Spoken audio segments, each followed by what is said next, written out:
کچھ گناہ تو ایسے ہوتے ہیں کہ جب انسان سے وہ گناہ سرزد ہوتے ہیں تو یہ زمین اللہ سے کہتی ہے کہ اللہ اجازت دے اس بندے کو میں اپنے اندر لے لیتا ہوں.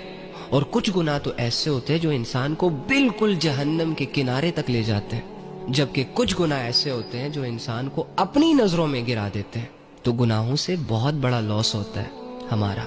آپ صرف گناہوں کے مزے کو نہ دیکھیں, گناہوں کی کامیابی کو نہ دیکھیں, گناہوں کے نقصان کو بھی کبھی کبھار سامنے رکھ کر سوچا کریں.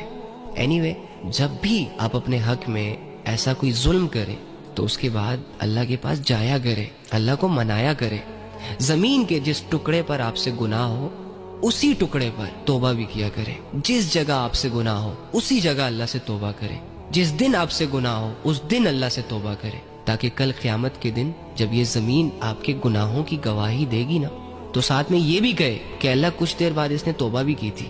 اور اللہ جب دیکھتا ہے کہ یہ واقعی معافی کا طلبگار ہے, یہ واقعی اس گناہ کے بوجھ کو اٹھا نہیں پا رہا, اس کی وجہ سے اس کی ساری زندگی ڈسٹرب ہے, تو اللہ اس کے گناہوں کو معاف کر دیتا ہے. اور گناہ سے توبہ کرنے والا ایسا ہے جیسے اس نے کبھی وہ گناہ کیا ہی نہ ہو.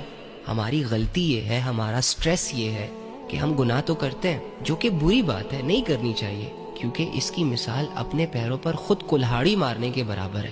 لیکن چلو گناہ ہو گیا, انسان ہے, ہو جاتا ہے. اس کی بڑی غلطی یہ ہے کہ گناہ کرنے کے بعد یہ توبہ نہیں کرتا. توبہ نہ کرنے کی وجہ سے انسان کی زندگی ڈسٹرب رہتی ہے. آپ کو بزنس میں لاس ہوا اور کسی اپنے نے آ کر آپ کا وہ لاس ریکور کر دیا تو آپ کا غم ہلکا ہو جائے گا, آپ اپنے لاس کو بھول جائیں گے.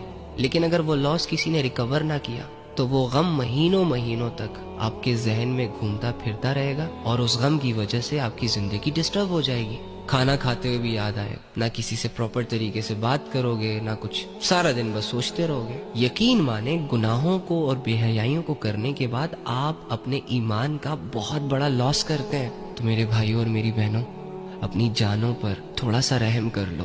نفس کے تقاضوں کو پورا کرنے میں اتنے مدہوش اور اتنا پاگل ہونے کی ضرورت نہیں ہے کہ آگے پیچھے کا نہ سوچو, بس جو دل میں آئے وہ کرتے پھرو. حلال حرام کی تمیز ہی نہ ہو, جائز ناجائز کی پرواہ ہی نہ ہو, بس دنیا جو دکھائے اس کے پیچھے بھاگتے پھرتے رہو. نہ اپنی زندگیوں کو اسلام سے جوڑو. واللہ یہ اسلام آپ کے چہروں پر, آپ کے جسموں پر اتنا سوٹ کرتا ہے نا کہ اس کا کوئی جواب نہیں ہے. اللہ نے پسند کیا آپ کے لیے اسلام والی زندگی.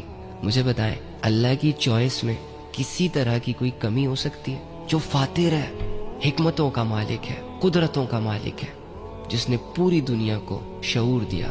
دنیا کے پاس بہت چھوٹا سا دماغ ہے. دنیا کے دماغوں نے جو فیصلے کر رکھے ہیں نا, ان کے پاس بہت تھوڑا سا ایکسپیرینس ہے.